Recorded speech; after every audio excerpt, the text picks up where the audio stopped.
Aujourd'hui, l'Église se souvient et célèbre Saint Lazare et Sainte Marthe. Nous allons nous concentrer aujourd'hui sur Sainte Marthe.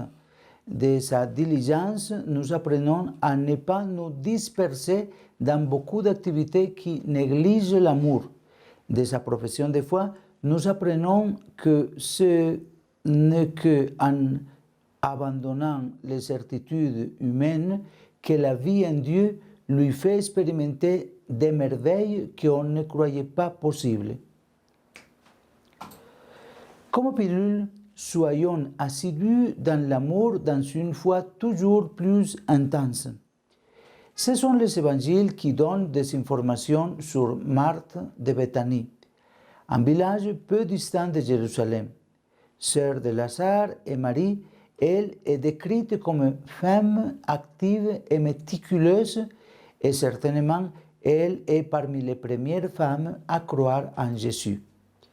Dans sa maison, elle accueille Jésus plusieurs fois des passages lors de sa prédication en Judée. Et c'est Saint Luc qui donne plus de détails sur Marthe.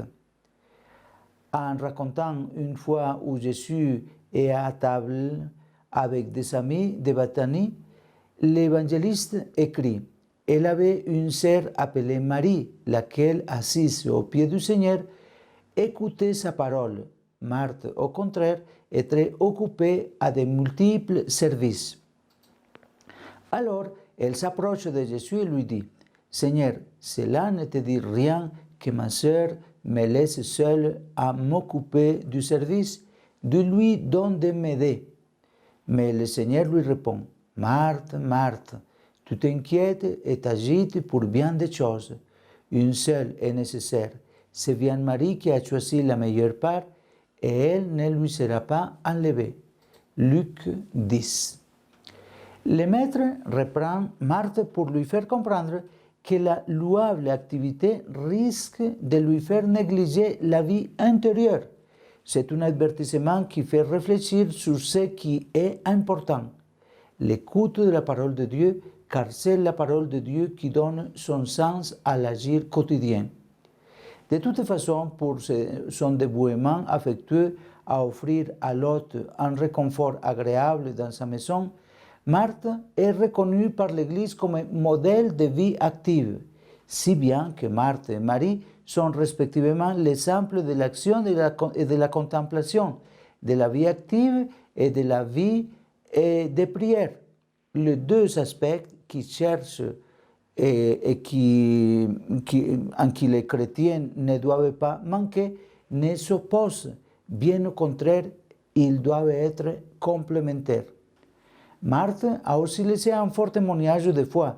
De ses paroles adressées à Jésus arrivent 4 jours après la mort de son frère Lazare, émerge un credo total sans la moindre hésitation et sans le moindre doute. Marthe a une confiance illimitée en Dieu, même face à ce qui, aux yeux des hommes, semble impossible. Quand elle apprit que Jésus arrivait, elle alla au-devant de lui, tandis que Marie était assise dans la maison.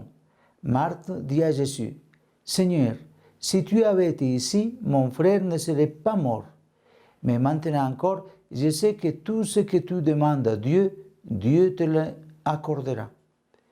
C'est déjà une profession extraordinaire de foi, mais le dialogue de Marthe et Jésus se poursuit. Et c'est de cette simple femme de Béthanie que nous apprenons ce que signifie croire en Jésus-Christ. Jésus lui dit: ton frère ressuscitera. Marthe lui répondit: je sais qu'il ressuscitera lors de la résurrection au dernier jour. Jésus lui dit: je suis la résurrection et la vie. Celui qui croit en moi, même s'il meurt, vivra. Quiconque vit et croit en moi, il ne mourra pas éternellement. Crois-tu cela? Oui, Seigneur, répondit-elle. Je crois que tu es le Christ, le Fils de Dieu, celui qui vient dans le monde. C'est l'essence du christianisme. Marthe, dans sa réponse, condense toute sa foi qui, ensuite, est la foi de tous les croyants. Une petite réponse où chaque chrétien retrouve son projet de vie. La tradition raconte qu'après les premières persécutions contre les chrétiens, Marthe, Marie et Lazare, ainsi que d'autres disciples et des femmes qui suivaient Jésus, ont quitté leur pays et sont arrivés à Sainte Marie de la Mer, en Provence, où ils juraient apporter la foi chrétienne. Ce sont les franciscains qui, en 1262, ont célébré pour la première fois Sainte Marthe le 29 juillet, 8 jours après la fête de Sainte Marie Magdalène, qui est différente de Marie, la sœur de Lazare. C'est dans le sud de la France qu'il a beaucoup de dévotion pour ses frères et ses sœurs. Demandons-leur, et aujourd'hui spécialement à Sainte Marthe, de nous aider à tout faire par amour pour Jésus et qu'en même temps notre foi en lui continue de croître de jour en jour.